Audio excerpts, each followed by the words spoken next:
The edge of the Galactic Empire was quiet. Too quiet. Imperial scouts had been patrolling this sector for weeks, charting empty systems and abandoned planets. Space was calm, predictable, and dull. That is why the signal that appeared on the sensors shocked everyone. It was faint at first, almost like background noise. Then it grew stronger. The lead officer leaned forward, eyes scanning the display. "Sir, there's an unidentified vessel approaching," the sensor officer said, voice tight with tension. The fleet commander frowned. "How large?" "Classify it immediately." I can't classify it, sir," the officer replied. "The hull is massive. Energy output is off the charts, and it doesn't match any known design in Imperial records." The bridge went silent. The massive ship appeared on the main view screen. Its hull was dark and jagged, covered with unusual markings. Turrets and strange arrays protruded from every angle. Its sheer size dwarfed even the Empire's largest battleships. But the most terrifying thing was its movement. It did not fly like other ships. It glided through space with calm precision, as if it already knew everything the Empire planned. "Can it be human?" whispered a young officer, hardly daring to speak. "No human technology can reach this scale." "Not this advanced," another officer replied. "It's impossible." But deep scans revealed something impossible. Energy patterns, propulsion systems, and weapon designs matched human technology, only bigger, deadlier, and far more resilient. This ship was human, but it was no ordinary human vessel. It was a monster. The Imperial commander made a decision. "All fleets, intercept. Prepare weapons. Identify it or destroy it before it reaches the outer colonies." The scouts attempted hails, broadcasting the Empire's codes. Thousands of messages were sent. Warnings, demands, diplomatic signals, nothing. The ship ignored them all. It moved straight, unflinching, and precise. Then the fleet noticed something stranger. The ship emitted energy waves that interfered with sensors and communications. Imperial instruments blinked, overloaded, or gave conflicting readings. Every attempt to predict its course failed. The commander tightened his grip on the console. "Sir, it's heading directly for the Viridian cluster. Civilian colonies are in its path. They are undefended." The bridge erupted in whispers. Some officers were pale with fear. Others tried to stay calm, but the tension was suffocating. This was no scouting vessel. This was a force capable of destroying worlds. "Weapons ready." The tactical officer shouted. "Targeting systems active." Missiles were launched, energy beams fired. But the monster did not even turn. It absorbed the fire, shields flaring, and then continued its steady advance. Smaller craft suddenly deployed from its hull, moving like extensions of the main vessel. They were fast, coordinated, and precise. Imperial computers could not track them all. One officer gasped. "They are not fighting. They are studying us." Every movement is anticipated.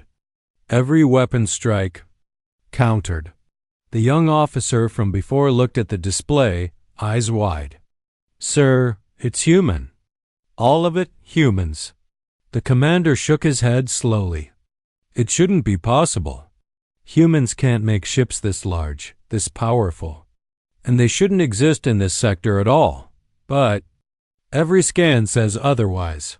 The monster continued forward, ignoring warnings, ignoring weapons, ignoring hails. The smaller craft acted as extensions of it, blocking attacks and surveying the Imperial fleet with precise efficiency.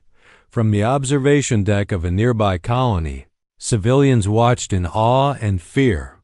The reports from the Empire reached them, a single human warship, larger than any battleship, moving with deadly purpose. Entire fleets could be destroyed before reinforcements could arrive, and in the Imperial fleet, the commander realized the truth.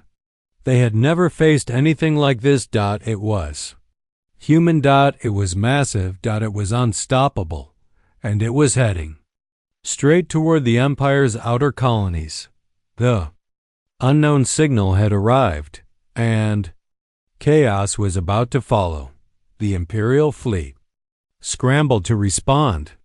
Orders were shouted across bridges. Weapons powered up. Energy shields hummed and fighters prepared for combat.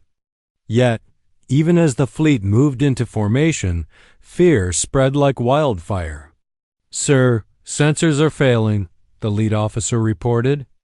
"The ship is emitting energy waves. Our communications and targeting systems are fluctuating. We can't lock onto it properly." The commander's jaw tightened.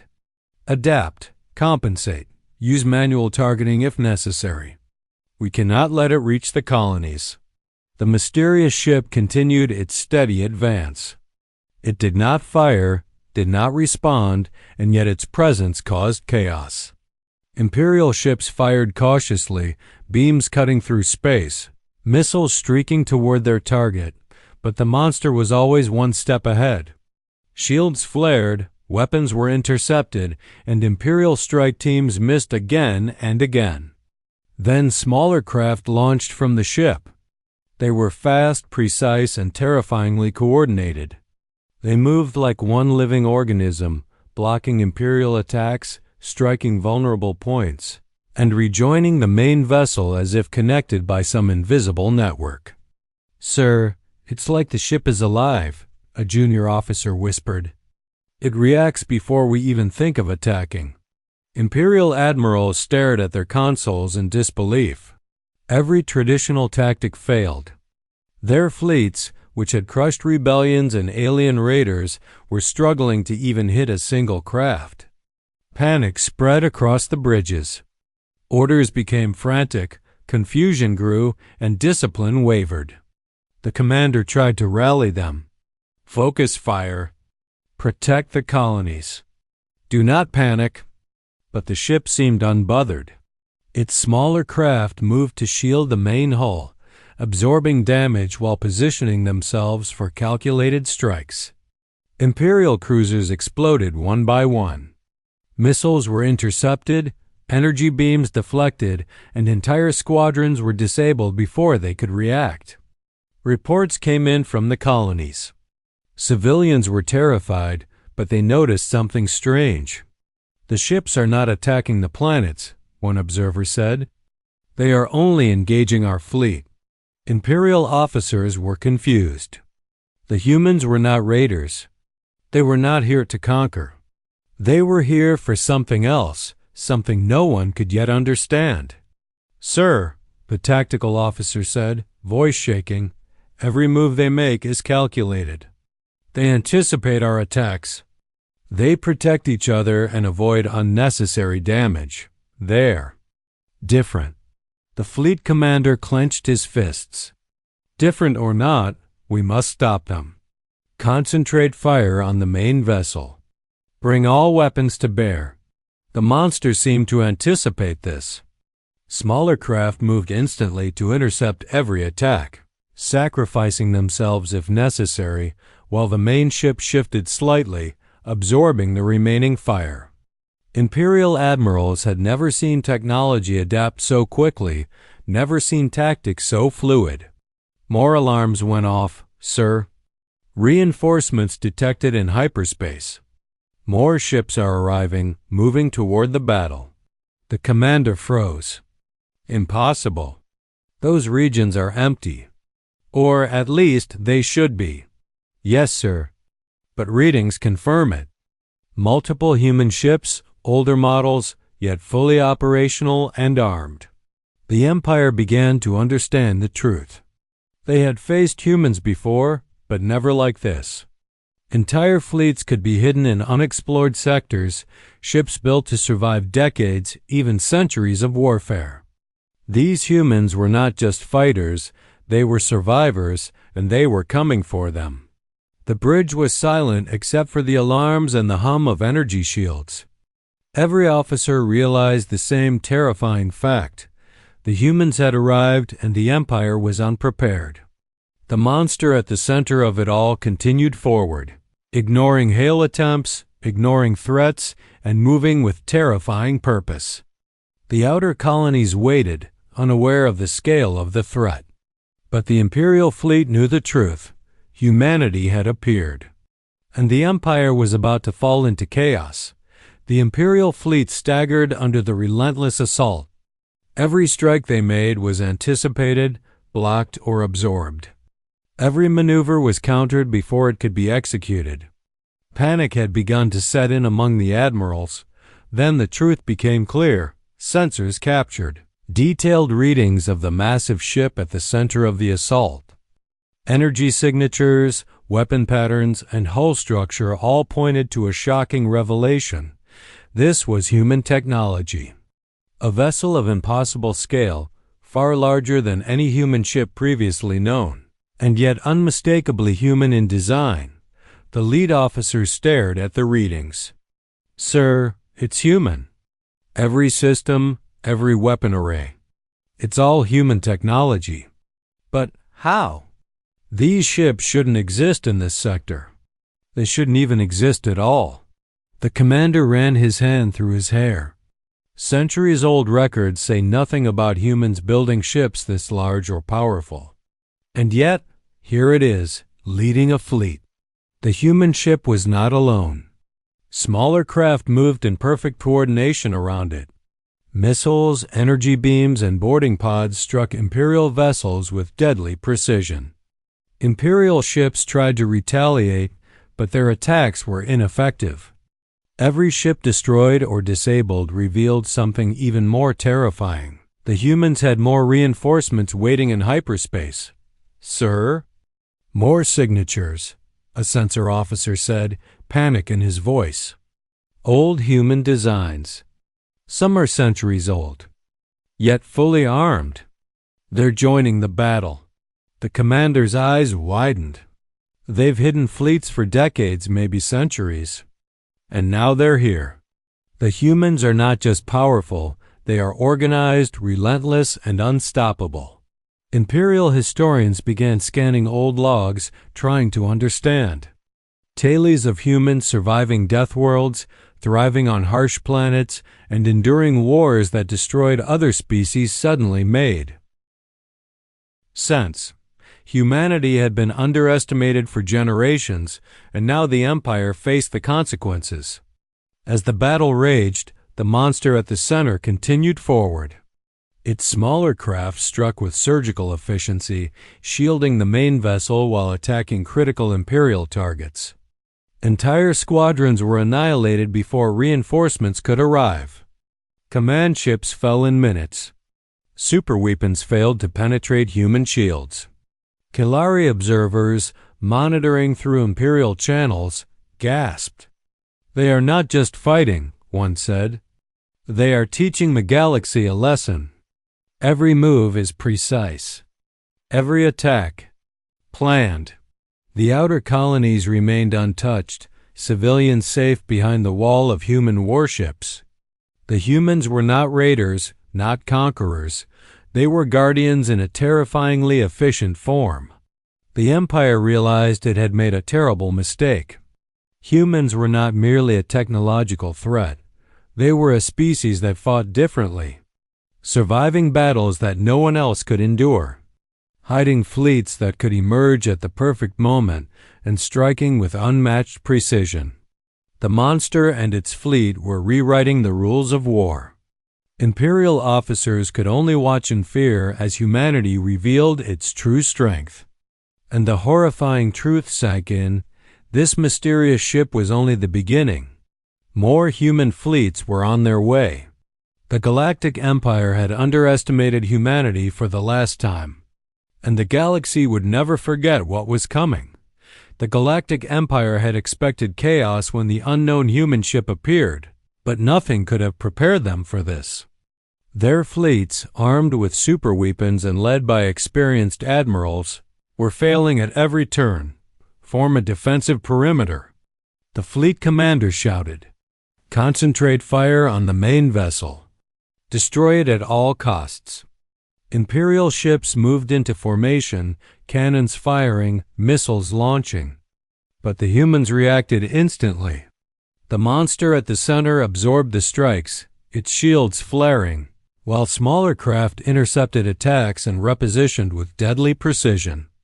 Every attack that should have crippled the human fleet was blocked or redirected. "Sir, our weapons are barely effective," the lead officer reported.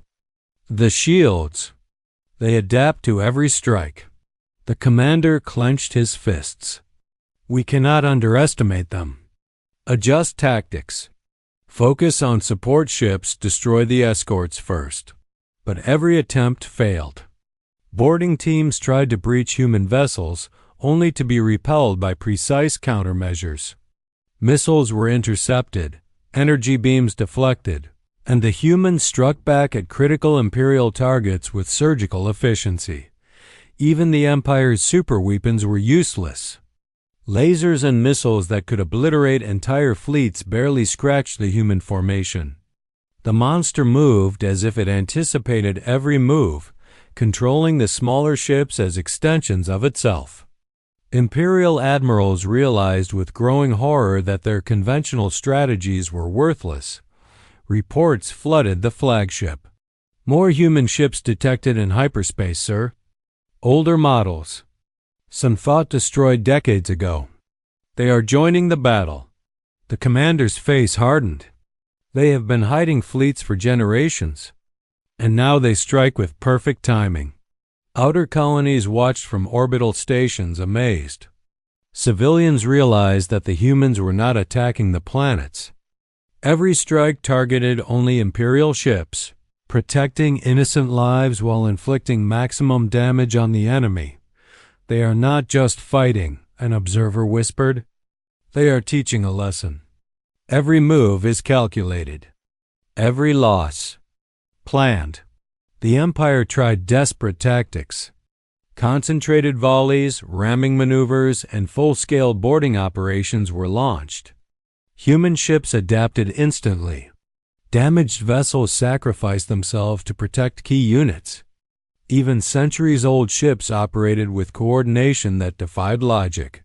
The monster led the assault, striking Imperial command ships and crippling communications. Entire squadrons were destroyed before they could organize. The fleet faltered, fear spreading through the ranks. Officers could not comprehend how humans could fight like this. "This isn't just war," one officer muttered.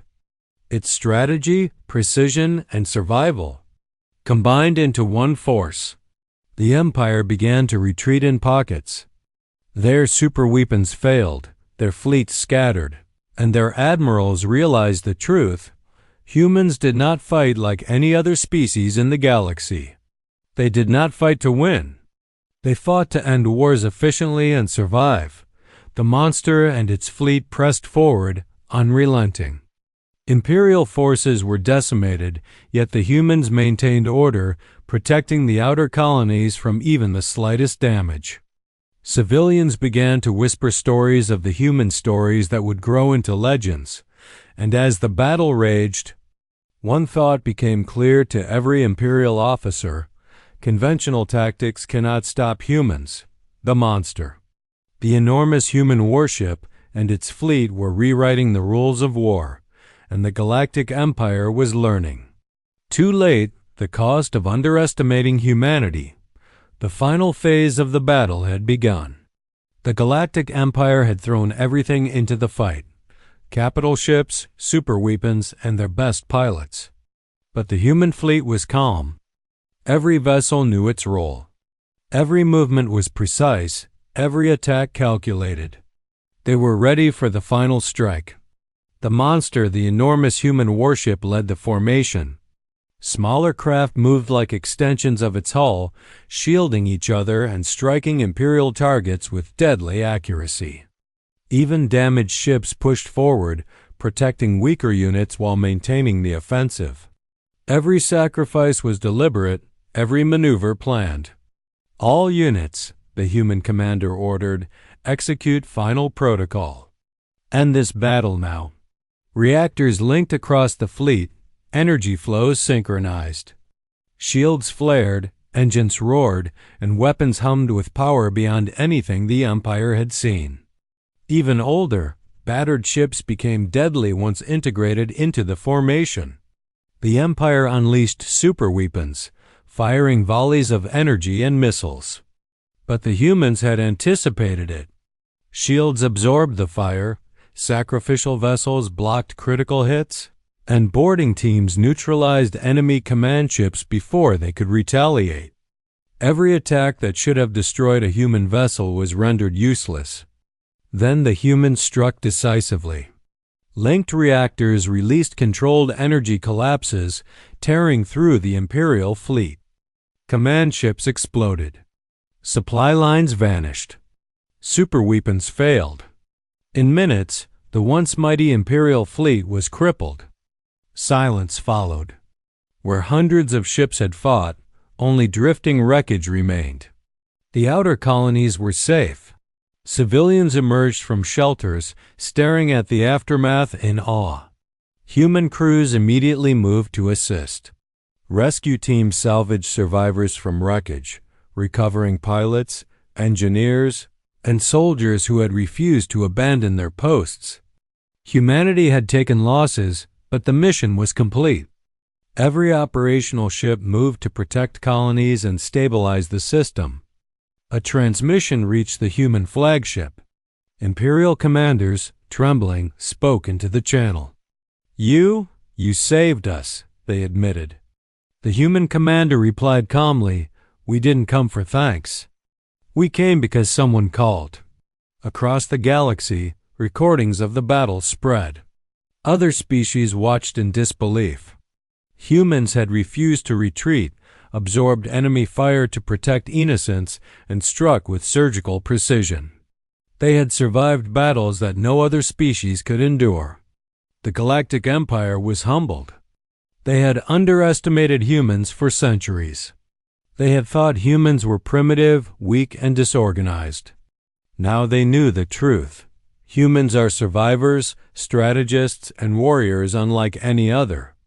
Memorials were built in orbit around the colonies. Simple plaques read, "Here stood those who answered the call." Human ships returned home slowly. There were no parades, no celebration. Humanity did not seek glory. They honored their fallen silently and repaired their fleet, ready for the next call. The monster, the enormous warship that had frozen the Galactic Empire in fear, would be remembered not as a weapon of conquest, but as a symbol of human endurance, precision, and determination. And across the stars, one rule became clear. When humans answer a call for help, they do not arrive with words. They arrive with war. And the galaxy is forever changed.